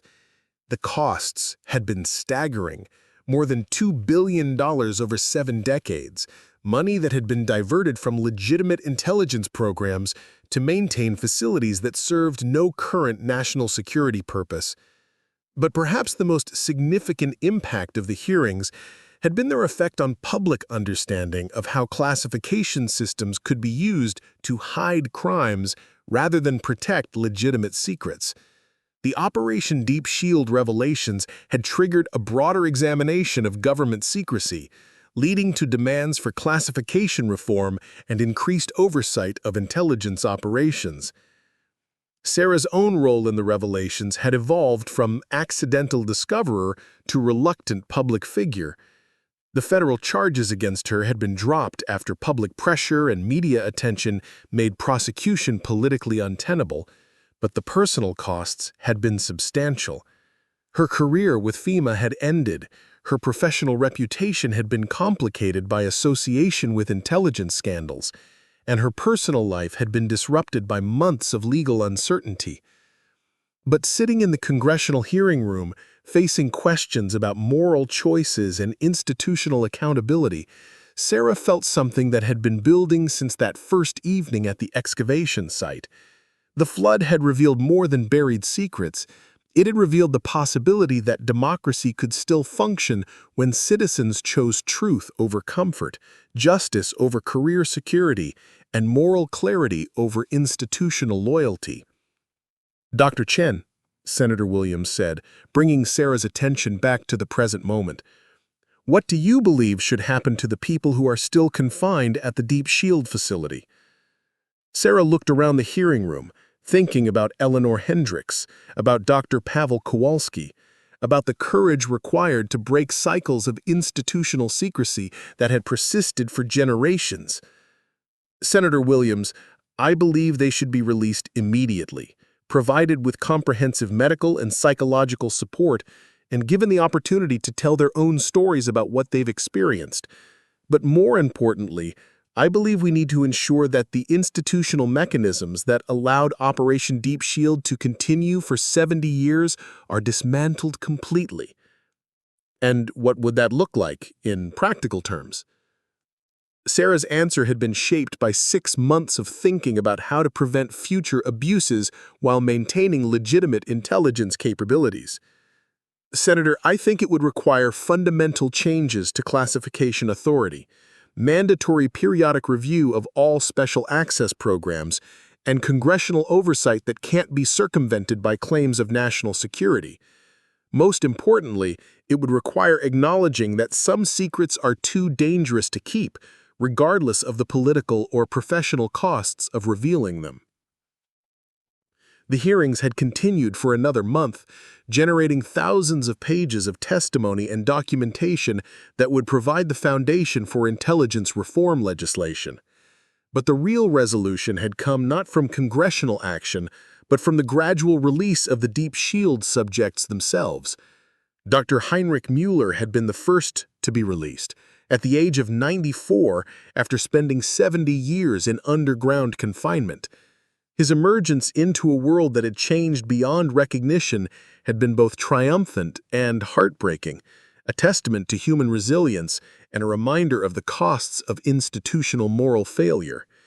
Mueller's first public statement, delivered from a wheelchair at a Veterans Administration medical facility, had captured the complex legacy of Operation Deep Shield more effectively than months of congressional testimony. "I came to America in 1953 believing I had been rescued from the consequences of my country's moral failures. I discovered instead that moral failure is not unique to any one nation, and that the price of such failure is often paid by people who have no choice in the matter." The other Deep Shield subjects had been released gradually, each receiving medical care, psychological support, and the kind of public attention that helped transform them from institutional abstractions into individual human beings with their own stories of survival and loss. Their testimonies had provided the most powerful argument for the importance of transparency in democratic governance. But the larger legacy of the Operation Deep Shield revelations extended beyond the immediate humanitarian concerns. The scandal had triggered a broader examination of post-war American intelligence operations, leading to the declassification of documents that revealed patterns of moral compromise that had shaped decades of foreign policy. Universities had established research programs dedicated to studying the intersection of national security and human rights. Journalists had won Pulitzer Prizes for investigative work that traced the connections between Operation Deep Shield and other classified programs. International human rights organizations had used the revelations to pressure other governments to examine their own histories of intelligence-related abuses. Marcus Rivera had emerged from the scandal with his law enforcement career intact, but fundamentally changed by his experience with federal overreach and institutional secrecy. He had become an advocate for local law enforcement independence from federal intelligence operations, speaking at conferences about the importance of maintaining democratic accountability even in matters of national security. Dr. Pavel Kowalski had lived to see the complete vindication of his father's moral concerns, but had died peacefully 6 months after the congressional hearings, having finally fulfilled the promise he had made at his father's deathbed. His funeral had been attended by intelligence officials, human rights advocates, and former Deep Shield subjects, a gathering that symbolized the complex legacy of moral courage in the face of institutional pressure. Eleanor Hendricks had become something of a national figure, appearing on news programs and speaking at events about the importance of ordinary citizens in holding the government accountable. Her simple moral clarity, the conviction that some secrets were too dangerous for democracy to tolerate, had provided a moral framework that transcended political partisanship. The Deep Shield facility itself had been decommissioned and converted into a museum dedicated to the importance of transparency in democratic governance. Visitors could tour the underground chambers where people had been confined for decades, read their testimonies, and reflect on the institutional mechanisms that had enabled such profound moral failure. But perhaps the most significant legacy of the Operation Deep Shield revelations had been their impact on public understanding of the relationship between secrecy and democracy. The scandal had demonstrated that classification systems designed to protect legitimate national security interests could also be used to hide crimes, protect careers, and maintain institutional power at the expense of moral accountability. Sarah's own life had taken directions she could never have anticipated during those first days after the flood. She had written a book about the experience, not a sensationalized account of secret government facilities, but a thoughtful examination of how ordinary citizens could maintain democratic accountability in the face of institutional pressure to accept comfortable lies. The book had become a bestseller, not because people were fascinated by conspiracy theories, but because the Operation Deep Shield story had demonstrated that democracy required active citizen participation in holding the government accountable. The flood had been a natural disaster, but the revelations it had triggered had been the result of individual choices to pursue truth regardless of personal cost. Standing on the banks of the Mississippi River 1 year after the flood, Sarah reflected on the changes that had transformed both the landscape and her understanding of civic responsibility. The floodwaters had receded, revealing not just buried secrets, but also the possibility that truth could still triumph over institutional inertia when citizens found the courage to demand accountability. The river flowed past with the same relentless force that had shaped the continent for millennia, carrying sediment that would eventually settle into new formations, creating the foundation for future discoveries. Sarah understood now that democracy worked the same way. Each generation faced the choice between accepting inherited compromises or having the courage to demand something better. The $156 million in Nazi gold that had been buried beneath the Hendricks farm had been recovered and donated to Holocaust education programs.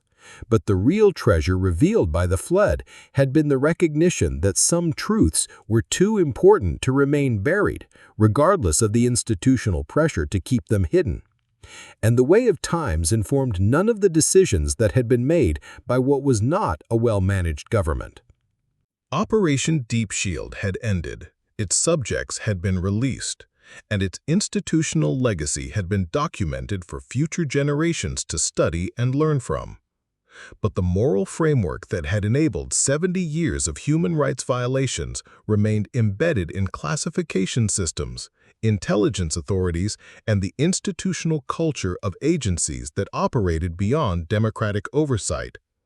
The flood had revealed one secret, but Sarah knew there were others, buried beneath layers of classification, protected by institutional momentum, and maintained by people who had convinced themselves that moral compromise was justified by national security requirements. The Operation Deep Shield revelations had provided a template for how such secrets could be exposed and addressed, but they had also demonstrated the personal and professional costs that such exposure required. As Sarah walked back toward her car, leaving the Mississippi to continue its ancient work of shaping the landscape, she carried with her the knowledge that democracy was not a stable system that maintained itself, but a fragile experiment that required constant vigilance and occasional courage from ordinary citizens who found themselves in extraordinary circumstances. The flood had receded, but the questions it had raised about truth, power, and moral accountability would continue to shape American democracy for generations to come. Some secrets were too dangerous to keep buried, and some truths were too important to abandon, regardless of the cost of bringing them to light. The river flowed on, carrying with it the sediment of the past and the promise of future revelations, reminding anyone who listened that the earth always finds a way to tell its stories, even when powerful people prefer those stories to remain hidden. What did you think of this incredible true story? Let me know in the comments, and don't forget to subscribe for more amazing discoveries that will change how you see history. The flood was over, but the reckoning it had triggered would continue as long as people chose truth over comfort, justice over security, and moral clarity over institutional loyalty. In the end, that was the real legacy of the $156 million secret that had been buried for 70 years. Not the gold itself, but the recognition that in a democracy, the most valuable treasure was the courage to demand accountability from the institutions that governed in the people's name.